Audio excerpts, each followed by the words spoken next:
श्रोताओं नमस्कार। स्वागत है आपका हमारे इस विशेष कार्यक्रम में। श्रोताओं, आज इस कार्यक्रम में हमारे साथ स्टूडियो में मौजूद हैं त्रिवेणीगंज सुपौल स्थित Lalit Narayan Lakshmi Narayan project girls high school के कंप्यूटर शिक्षक सौरभ सुमन जी।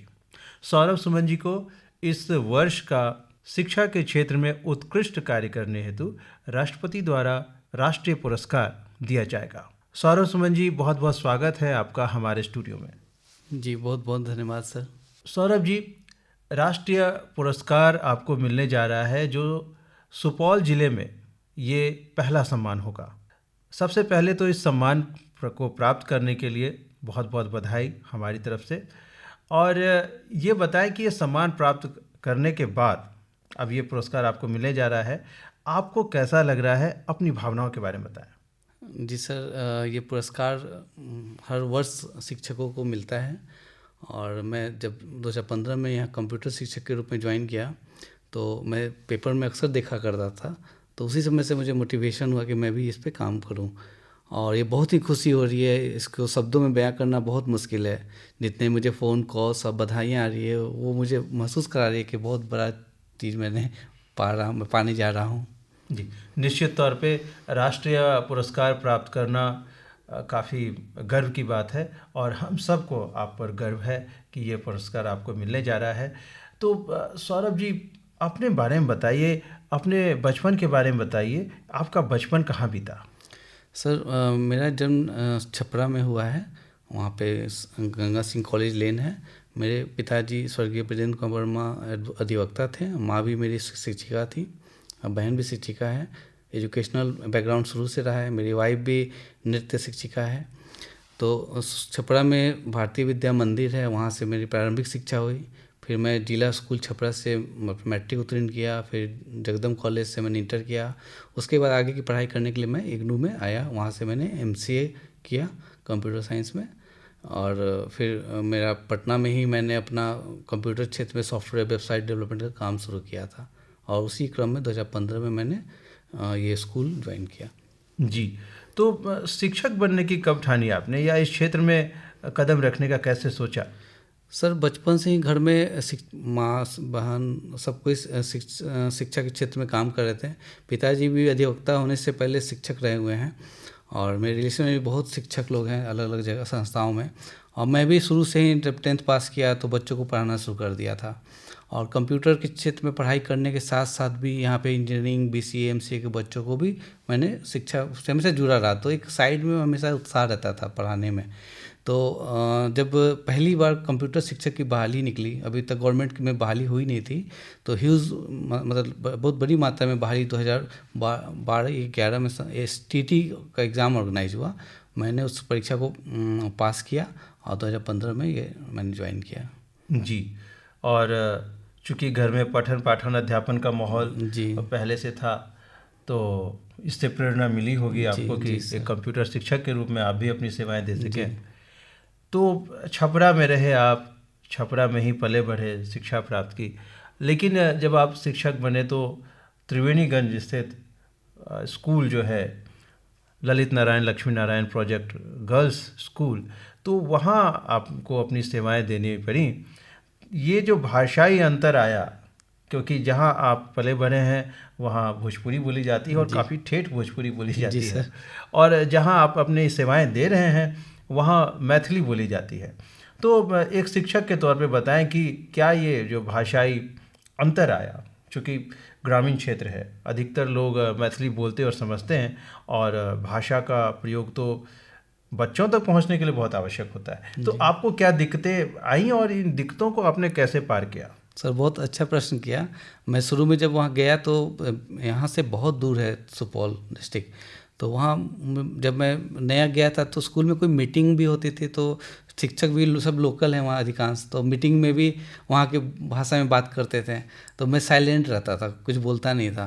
तो मुझे मतलब ये जो लैंग्वेज गैप था, धीरे धीरे 1 मंथ लगा मुझे समझना, मैं स्टार्ट कर दिया। बोलने में अभी भी मैं मतलब कंप्लीट नहीं बोल पाता हूँ, लेकिन अब अच्छी तरह समझ जाता हूँ। अगर कोई स्पीड में बोलता है तो मैं समझ जाता हूँ। ये स्कूल में भी एक समस्या आई कि बहुत, मैं जैसे गया तो मुझे एडमिशन इंचार्ज मैडम बना दी नेक्स्ट ईयर, तो वहाँ पर गार्जियन लोग से बहुत कम्युनिकेट करना पड़ता था। कोई गार्जियन आते थे या बच्चों को के गार्जियन को कॉल करते थे, तो वहाँ से उनके मदर फादर अपने लोकल भाषा में मुझसे कुछ बोलें, मैं कुछ बोलना चाहूँ, वो कुछ बोलें, तो मुझे फ़ोन अक्सर बगल के कलीग को पकड़ाना पड़ता था। तो धीरे धीरे जब उस माहौल में मिलना जुलना हुआ तो एक चैलेंज रहा शुरू में, और मतलब शायद 2 भाषा की जानकारी हुई एक तरह से मुझे, और बहुत अब अच्छा लगता है वहाँ मुझे। जी, तो आप किछ किछ मैथिली बुझि रहल छी अहाँ? जी। चलिए, ऑन ए लाइटर नोट, जैसे सर वहाँ पे बोलते हैं शुरू में कि बच्चा काने है, तो हमको काने है मैंने समझता था, तो बाद में पता चला रोने को काने है बोलता है लोग। तो ये सब जी, तो भाषाई अंतर तो आ ही जाता है। जी। और फिर भी एक शिक्षक होने के नाते जो जोर आपने लगाया है इस भाषाई अंतर को पार करते हुए और शिक्षा देने का कार्य किया है, काफ़ी सराहनीय है। अब बात करते हैं कि कंप्यूटर साइंस के शिक्षक आप हैं और ग्रामीण क्षेत्र के स्कूल में कंप्यूटर साइंस पढ़ाने जा रहे हैं, तो वहाँ सुविधाएं क्या क्या मिली? इस विद्यालय में क्या कंप्यूटर लैब की सुविधा थी? सर जब मैं वहाँ ज्वाइन किया तो मैं वहाँ पहला कंप्यूटर शिक्षक था, और वहाँ पर गवर्नमेंट की तरफ से पहले कॉन्ट्रैक्ट बेसिस पे एक इंफ्रास्ट्रक्चर लगा था, एक मैन पावर में एक शिक्षक रहे थे, लेकिन मैं ज्वाइन किया तो वो सब बंद हो चुका था, सारे कंप्यूटर ख़राब पड़े हुए थे। तो मैं जैसे गया तो मेरी प्रधानाध्यापिका श्रीमती पूनम यादव भी उत्साहित हो गई कि हमारे स्कूल में अब कंप्यूटर शिक्षा का बढ़ेगा महत्व। तो उन्होंने मुझे फ्री छोड़ा कि आप जो करना चाहिए मैं आपके साथ हूँ। तो उस क्रम में मैंने सारे कंप्यूटर्स को पहले ठीक करवाया, और जितने भी प्रिंटर और अदर मतलब इंफ्रास्ट्रक्चर चाहिए होते थे लैब में, वो सब की मरम्मत हुई, ख़रीदारी हुई, और फिर हमने पढ़ाना स्टार्ट किया। जी, और बच्चों ने भी इंटरेस्ट लिया कंप्यूटर पढ़ने में? जी सर, बहुत इंटरेस्टिंग बात मैं बताऊंगा कि जब मैं पहली बार क्लास में गया तो मैंने पूछा कितनी लड़कियां कंप्यूटर जानती हो, तो उसमें 1 या 2 हाथ उठा था मुश्किल से क्लास में। तो मैंने क्वेश्चन को चेंज किया, मैंने बोला कितनी लड़कियां आज तक कंप्यूटर नहीं छुई हो, कभी छुई ही नहीं हो। 95% हाथ उठा के कभी छुए भी नहीं है। तो मैंने उस दिन सबको ना बोला लाइन में रहो, सब लैपटॉप को टच करके बैठो, पहले सब टच करके बैठी। मैं बोला आज से ये हैंड नहीं राइज होना चाहिए अगर कोई तुमसे पूछे कभी कंप्यूटर छुए नहीं है। तो यहाँ से जर्नी स्टार्ट हुआ सर पढ़ाने का। जी, और फिर धीरे धीरे सभी बच्चों ने रुचि लिया कंप्यूटर पढ़ने में। जी जी, तो कंप्यूटर का इंफ्रास्ट्रक्चर था वहाँ, और थोड़ी मरम्मत के बाद कंप्यूटर भी काम करने लगा। बालिकाओं ने भी रुचि दिखाई, ये भी बहुत अच्छा लगा जान के। अब बताएं कि अभी क्या स्थिति है विद्यालय में, कितनी बालिकाएं और कंप्यूटर जानने सीखने के लिए इच्छुक हैं, और क्या क्या कर रहे हैं वहाँ पे बच्चे? सर एक बहुत ही मैं इम्पॉर्टेंट बात बताना चाहूँगा कि भारत सरकार द्वारा, नीति आयोग के द्वारा एक अटल टिंकरिंग लैब हर विद्यालय के लिए मिलता है। वो उसके लिए अप्लाई करना होता है। तो 2018 में मेरी प्रिंसिपल ने मुझे बताया कि ऐसा एक लेटर आया, क्यों नहीं हम लोग अप्लाई किया जाए। तो मैं चूँकि कंप्यूटर नॉलेज था तो मैं इसे ऑनलाइन मैंने अप्लाई कर दिया। तो बाई चांस उसके जो भी क्राइटेरिया होते हैं हम लोग फुलफ़िल करते चले गए, और ये लैब हमारे विद्यालय में आ गया। ये कोसी क्षेत्र का पहला लैब था 2018 में, जो इनोवेटिव लैब के रूप में आता है। मतलब साइंस लैब तो हर स्कूल में होते हैं, लेकिन ATL लैब बहुत कम स्कूल में थे उस समय। यहाँ बड़े बड़े पटना के कॉरपोरेट स्कूल में रहते थे। तो वो जब लैब आया तो हमारे लिए बहुत बड़ा, मेरे लिए चैलेंज और बहुत उत्साह मुझे हुआ, क्योंकि उसमें robotics, internet of things, 3D printers, सारे मॉडर्न टेक्नोलॉजी के टूल्स, सारे इंफ्रास्ट्रक्चर थे। तो मैं प्रोग्रामिंग पहले से जानता था। और ATL लैब में एक चीज़ है, मेरा अनुभव कहता है कि 70% जो सामान है वो कंप्यूटर टीचर के यूज करने लायक हैं। तो मैंने उस सारी ATL को पहले मैंने सीखा। मैं पहले स्टूडेंट बन गया वहाँ पर, यूट्यूब से कुछ एक्सपर्ट से बात करके, और नए हम लोगों ने इनोवेशन स्टार्ट हो गया स्कूल में, जो मेरे स्कूल को नेशनल लेवल पे एक पोजीशन में ला दिया। बहुत। तो यह मैं आपको रोकता हूँ। बात ये हो गई कि इस विद्यालय को एक कंप्यूटर शिक्षक मिला, इंफ्रास्ट्रक्चर थोड़ा बहुत था, और फिर अटल टिंकरिंग लैब की सुविधाएं भी विद्यालय को मिल गई, और कंप्यूटर शिक्षक के रूप में आप जैसे प्रतिभावान व्यक्ति वहाँ पर थे। तो यहाँ से जो इनोवेशन का सफ़र है, नवाचार का जो सफ़र है, वो शुरू होता है। और इस टिंकरिंग लैब के बारे में भी थोड़ा सा विस्तार से बताएं कि इसमें वस्तुतः कौन कौन सी चीज़ें होती हैं और क्या ये सभी विद्यालय के लिए है? ये सर, ये अटल टिंकरिंग लैब नीति आयोग द्वारा दिया जाता है। इसके डेट निकलते हैं हर साल, लोग अप्लाई करते हैं, उनके रिक्वायरमेंट को फुलफ़िल करना होता है और इसमें 12 लाख रुपए मिलते हैं स्कूल को। 10 लाख आपके इंफ्रास्ट्रक्चर पे मिलते हैं और 2 लाख आपके डे टू डे लाइफ के लिए जो खर्च है, एग्जीबिशन में जाना, कोई सामान फिर से आपको परचेज करने की ज़रूरत हो गई तो उसके लिए मिलते हैं। और ये 2 लाख हर साल 5 साल तक मिलते रहते हैं। तो फंड की भी दिक्कत नहीं स्कूल में है। और इसमें जो सर टूल्स हैं, उसमें रोबोट बनाने के लिए रोबोटिक सारे टूल्स अवेलेबल हैं, kit, mechanical tools, electronic tools. इसमें एक इम्पॉर्टेंट माइक्रो कंट्रोलर है जिसके थ्रू सेंसर्स हैं बहुत सारा, जिसको जोड़ के हम बहुत सारे प्रोजेक्ट जो हमारे आसपास की समस्याओं को आसान कर सकते हैं। और एक सबसे बड़ा फ़ायदा है कि हमारे बच्चों में एक वैज्ञानिक सोच आती है, जो साइंटिफिक टेम्परामेंट जो बच्चों में डालने की बात होती है, इस लैब के द्वारा वो बहुत आसान हो जाता है। और जो भी हम लोग अखबार में, न्यूज़पेपर में सुनते हैं कि इस बच्चे ने ऐसा इनोवेशन किया, वैसा इनोवेशन किया, लेकिन पेपर में ही रहता है। लेकिन मेरे स्कूल में होने से वहाँ के लोगों को नज़दीक में दिखने लगा कि ये तो हमारे गांव के बच्चे बना रहे हैं ऐसे चीज़ें। तो ये काफ़ी मतलब इंटरेस्टिंग रहा। और ये किसी को लैब मिल सकता है सर। मैंने खुद अपने ज़िला में 2-3 लैब के लिए सपोर्ट किया है, स्कूलों को मिला भी है। जी, ये बहुत ही अच्छी सोच है आपकी। और ये जो नवाचार की बात की आपने कि बच्चे आजकल इनोवेशन कर लेते हैं, अच्छी सोच रखते हैं, नई नई चीज़ें बनाते हैं, समस्याओं को हल करने वाली चीज़ें बनाते हैं, और जब उनके गुरुजी ऐसा करते हैं तो उन्हें और ज़्यादा बल मिलता है और ज़्यादा उनकी इच्छाएं प्रबल होती हैं। तो आपने भी अटल टिंकरिंग लैब, ATL लैब का प्रयोग करके, उनकी सुविधाओं को देख करके आपने भी कुछ नवाचार किया है, जैसे स्मार्ट स्टिक बनाया, स्मार्ट आई कार्ड बनाया। तो इनके बारे में बताएं कि इसको बनाने की प्रेरणा कहाँ से मिली और कैसे आपने इसे बनाया? सर, बताने से पहले मैं बताना चाहूँगा कि जिला में या स्टेट में भी मुझे विज्ञान शिक्षक के रूप में बहुत जानते हैं लोग, क्योंकि मैं कंप्यूटर शिक्षक में एकमात्र कंप्यूटर शिक्षक के रूप में बिहार में एक शिक्षक हूँ जो विज्ञान प्रदर्शनी में मैं जाता हूँ। जब पहले मैंने विज्ञान प्रदर्शनी में मैंने देखा, मेरे विद्यालय से या अन्य विद्यालय से भी स्टैटिक मॉडल्स जाते थे, वो थर्माकोल पे सजाकर।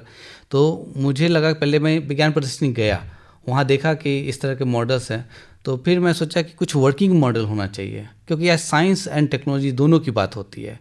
तो टेक्नोलॉजी के द्वारा ही हम वर्किंग मॉडल को प्रस्तुत कर सकते हैं। तो उस क्रम में हम लोग बच्चों से एक आइडिया कंपटीशन कराते हैं विद्यालय में, क्योंकि आइडिया किसी के पास आ सकता है। और उन लोग का माइंड सेट पहले ये तैयार करते हैं कि तुम लोग प्रॉब्लम को लाओ अपने आसपास के और उसको डिस्कस करो, उसके सॉल्यूशन पे हम लोग काम करेंगे। तो इस क्रम में सर सबसे पहले एक पेपर में न्यूज़ आया था जलपाईगुड़ी स्टेशन का, कि जो रेलवे ट्रैक पे जो वायर जाते हैं, इलेक्ट्रिक वायर, उसका हाइट ट्रैक से 4.67 मीटर समथिंग लिखा हुआ था। वो एक चेतावनी थी कि जो भी ट्रक ओवरलोडेड क्रॉस करते हैं वो अपनी उच्चता सीमा का ध्यान रखें ताकि उस तार में सट नहीं जाए। तो उस पेपर कटिंग को मैं विद्यालय में लाया, बच्चों से डिस्कस किया, देखो इसका सॉल्यूशन, वो एक चेतावनी थी लेकिन हम लोग इसका कुछ सॉल्यूशन निकालते हैं। तब हम लोगों ने बच्चों के साथ मिलकर एक स्मार्ट गेट डिज़ाइन किया कि अगर कोई ट्रैक के जाने के आधा किलोमीटर पहले उस गेट के अंदर से जाता है तो वो गेट उसके हाइट को डिटेक्ट कर लेगा। अगर वो तार से ऊंचा है तो वहीं अलार्मिंग, सायरन और गेट फाटक जो होते हैं वो बंद हो जाएंगे। तो ये मॉडल्स काफ़ी पसंद आए और उसी में हम लोगों ने 2 रेलवे और सड़क सुरक्षा दोनों को इंक्लूड किया था, क्योंकि कोसी क्षेत्र बाढ़ एरिया है। तो एक ऐसा मॉडल विद्या, एक लड़की है, उसने बनाया कि बाढ़ आने के पहले ही जैसे वाटर लेवल डेंजर पे जाएगा लेवल पे, तो सारे अधिकारी के मोबाइल पे मैसेज चला जाएगा। अभी पटना के हाल में सिटी एसपी थे जितेंद्र कुमार, उस समय त्रिवेणीगंज में DSP थे, उन्होंने स्कूल में आया, इस मॉडल्स को देखा और उन लोगों ने वाटर लेवल बढ़ा के दिखाया, उनके मोबाइल पे SMS गया, तो उन्होंने बोल दिया था आप जीतेंगे। और इसका ये हुआ कि हम लोग eastern India science fair Kolkata में जापान के कौंसल जनरल से हम लोग को पहली बार में ही नेशनल अवार्ड मिला। मुझे स्टेट बेस्ट गाइड का, स्कूल को स्टेट बेस्ट मॉडल का अवार्ड मिला। क्या बात है, क्या बात है। तो ये देखिए कि बच्चों की सोच है जी। और उसे आप जैसे जब शिक्षक निखारते हैं, संवारते हैं, तो ये सोच कितनी दूर तक जाती है। और जैसा कि कहा जाता है कि आवश्यकता ही आविष्कार की जननी है, तो आवश्यकताएं तो यहाँ बहुत सारी हैं और बच्चे ऐसा सोच रहे हैं, ये वाकई बहुत ही तारीफ वाली बात है। अच्छा, ये बताएं सौरभ सुमन जी कि जो साइंस फेयर होते हैं, प्रदर्शनियाँ होती हैं, विज्ञान मेला होता है, इसका कितना ज़्यादा प्रभाव पड़ता है विज्ञान के क्षेत्र में जो बच्चे पढ़ रहे हैं और जो शिक्षक जा रहे हैं उनके लिए? क्योंकि अभी जो आपने बातें बताई, तो जो पहला विचार आपके मन में आया था कि इसमें कुछ नया करते हैं, तो वो एक विज्ञान प्रदर्शनी को ही लेकर के आया था। तो इन सब चीज़ों का कितना महत्व है, इस पे अपनी राय रखें। बहुत महत्व है सर, क्योंकि अभी बहुत सारे, अगर स्कूल के शिक्षक बुरा ना माने, तो किताब में जो प्रयोग दिए रहते हैं वो भी बहुत सारे विद्यालय में, लैब में नहीं हो पाता। इवन मैं प्राइवेट स्कूल की भी बात कर रहा हूँ कि बुक में जो तो इनोवेशन तो बहुत दूर की बात होती है। तो जब कोई चीज़ को प्रैक्टिकली आदमी करता है तो उसका बच्चे के में जो नॉलेज आता है वो अलग होता है, किताबी दुनिया से हटके होता है। तो ये प्रयोग से विज्ञान में नहीं, हम लोग सोशल साइंस हर चीज़ में प्रयोग हो सकता है। तो विज्ञान प्रदर्शनी का तो बहुत महत्व है सर, उससे एक बच्चे को इंटरेस्ट रहता है। और ये नहीं है कि विज्ञान प्रदर्शनी होने के पहले हम लोग तैयारी करते हैं, सालों भर प्रक्रिया चलती है, ताकि अचानक कोई बच्चे को तैयार करना मुश्किल होता है। तो बहुत ही इम्पोर्टेंट रोल है विज्ञान प्रदर्शनी का, ये होना चाहिए। और ये स्कूल लेवल पे, डिस्ट्रिक्ट लेवल पे, स्टेट लेवल पे हर ऑर्गेनाइज सेल्फ भी करने चाहिए विद्यालय को। और इसको एक सामान्य क्रिया ना मान करके इसको एक सतत प्रक्रिया माना जाए। Yes sir. इसके लिए तैयारी ना की जाए, बल्कि जो तैयारी आप करते रहे हैं उसमें से जो उत्कृष्ट हो उसको विज्ञान प्रदर्शनी में दिखाएं, और तब ये सार्थक होता है। जी सौरभ सुमन जी, कंप्यूटर शिक्षक आप हैं, विज्ञान के क्षेत्र में रुचि है, और किन किन विषयों में आपकी रुचि है, हमारे श्रोता जानने के लिए ज़रूर इच्छुक हो। सर थोड़ी पेंटिंग में भी मैं बचपन से मेरे घर में था, पेंटिंग करने का बैकग्राउंड रहा है घर में, सभी हम लोग के भाई लोग करते हैं। तो इस अवार्ड में उसका भी एक स्थान रहा है, क्योंकि बहुत सारे सामाजिक मुद्दे जो होते हैं, सोशल अवेयरनेस बढ़ाने के लिए मैं पेंटिंग के द्वारा बच्चों को, जैसे नशा मुक्ति पे, दहेज प्रथा पे, पृथ्वी दिवस पे, तो इसको फोकस भी किया गया था ये मेरे नेशनल ज्यूरी के क्वेश्चन में। तो मैं पेंटिंग मेरी एक हॉबी है, और थोड़े क्रिएटिव चीज़ जिसमें भी मिलते हैं मुझे, झांकी होता है स्कूल में या कोई भी एक्टिविटी होता है, मेरी प्रिंसिपल मुझे ज़रूर इंक्लूड करती हैं कि क्रिएटिव मतलब सोचते हैं मैं इसलिए।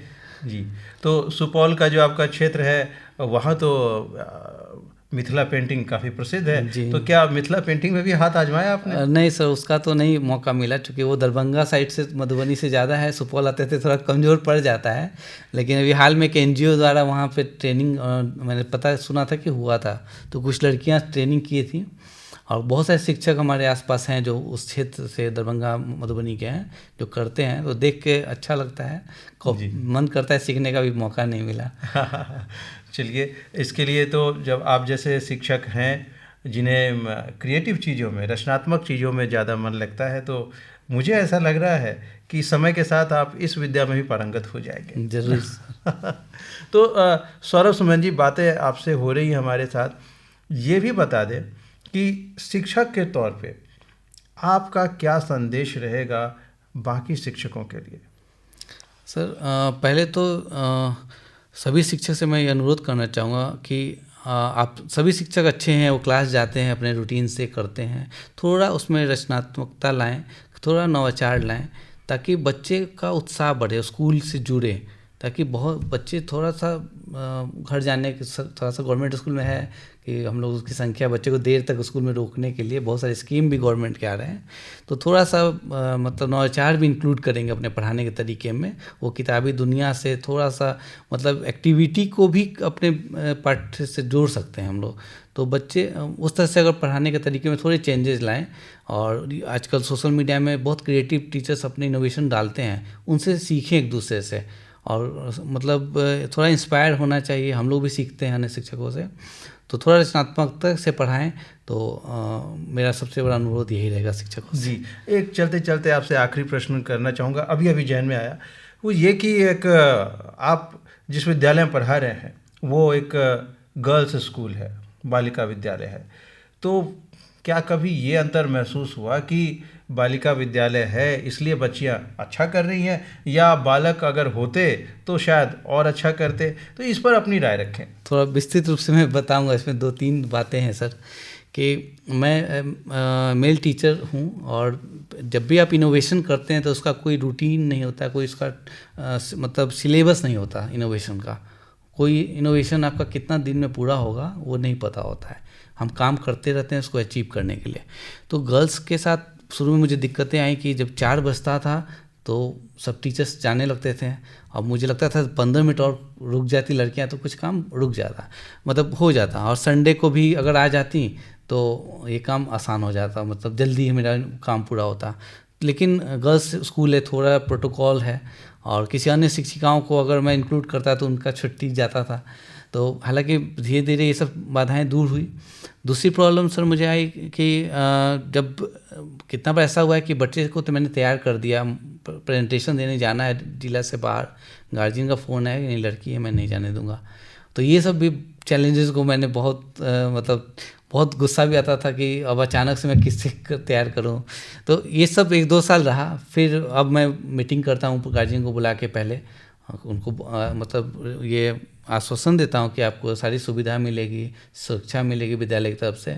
तो अब वैसा टीम, मैं कोर टीम पहले ही तैयार कर लेता हूं। और तो एज ए थोड़ा मेल टीचर गर्ल्स स्कूल में काम करना मुश्किल तो होता है, लेकिन अब अचीवमेंट के कारण पूरे समाज से भी मेरे प्रति पॉजिटिव वहाँ पे माहौल है। और सर दूसरा बोले कि हो सकता है, क्योंकि नेशनल जूरी मेंबर मुझसे एक प्रश्न किया था कि आप इतने रिमोट एरिया में इतने हाई टेक्नोलॉजी पे कैसे काम कर लेते हैं। तो उन लोग भी सोचें कि इतना दूर मतलब ग्रामीण क्षेत्र में इतने हाई टेक्नोलॉजी पे काम हो रहा है। उनके नेक्स्ट क्वेश्चन में जुड़ा था कि जो तेज लड़कियां आपसे जुड़ जाती होंगी, कमज़ोर तो नहीं जुड़ती होंगी। तो मैंने उनको बताया कि नहीं, मैंने ATL लैब है तो इंफ्रास्ट्रक्चर की कमी नहीं है। दूसरी बात बताया कि वहाँ पटसन की खेती बहुत होती है, हर घर में पटसन की खेती होती है। तो शुरू में जब मैं क्लास में कुछ इनोवेटिव आइडिया पे डिस्कस करता था तो 10% लड़कियाँ वोकल रहती थी, बाकी चुपचाप रहती थी। तो मैंने बोला कि पटसन की खेती का जो सिस्टम है उसमें पानी में सराना पड़ता है, बॉडी में इन्फेक्शन होता है, तो हम इसके खेती के सिस्टम को थोड़ा ईजी किया जाए हम लोग। तो हमको बताओ कि खेती होता कैसे है, मुझे वहाँ का पता नहीं था। तो 95% लड़कियाँ हाथ उठाईं और स्कूल में थोड़ा सा हल्ला होने लगा, मैं बताऊंगी, एक दूसरे बातों को क्रॉस करने लगी सब। तो मैं पाया कि लोकल इन्वायरमेंट से जुड़ के जब मैं पढ़ाता हूँ तो लड़कियाँ मेरे साथ जुड़ने लगती हैं। तो चैलेंजेस सर, अगर आप गांव में हैं तो आपको काम करने को ज़्यादा चैलेंज मिलते हैं और वो आपको सक्सेस भी दिलाते हैं। जी निश्चित तौर पे। तो सौरभ सुमन जी, तमाम बाधाओं को पार करके अब राष्ट्रपति पुरस्कार के लिए आपका चयन किया गया है, और हमारी तरफ से हम आशा करते हैं कि आने वाले जीवन में भी, आने वाले समय में भी आप यूं ही नवाचार करते रहें और अपने विद्यालय की बालिकाओं को, छात्राओं को अपने साथ जोड़कर यूं ही आगे बढ़ते रहें, ये हमारी कामना है। आपने अपना कीमती वक्त हमारे साथ बिताया, आकाशवाणी को समय देने के लिए बहुत बहुत धन्यवाद। धन्यवाद सर।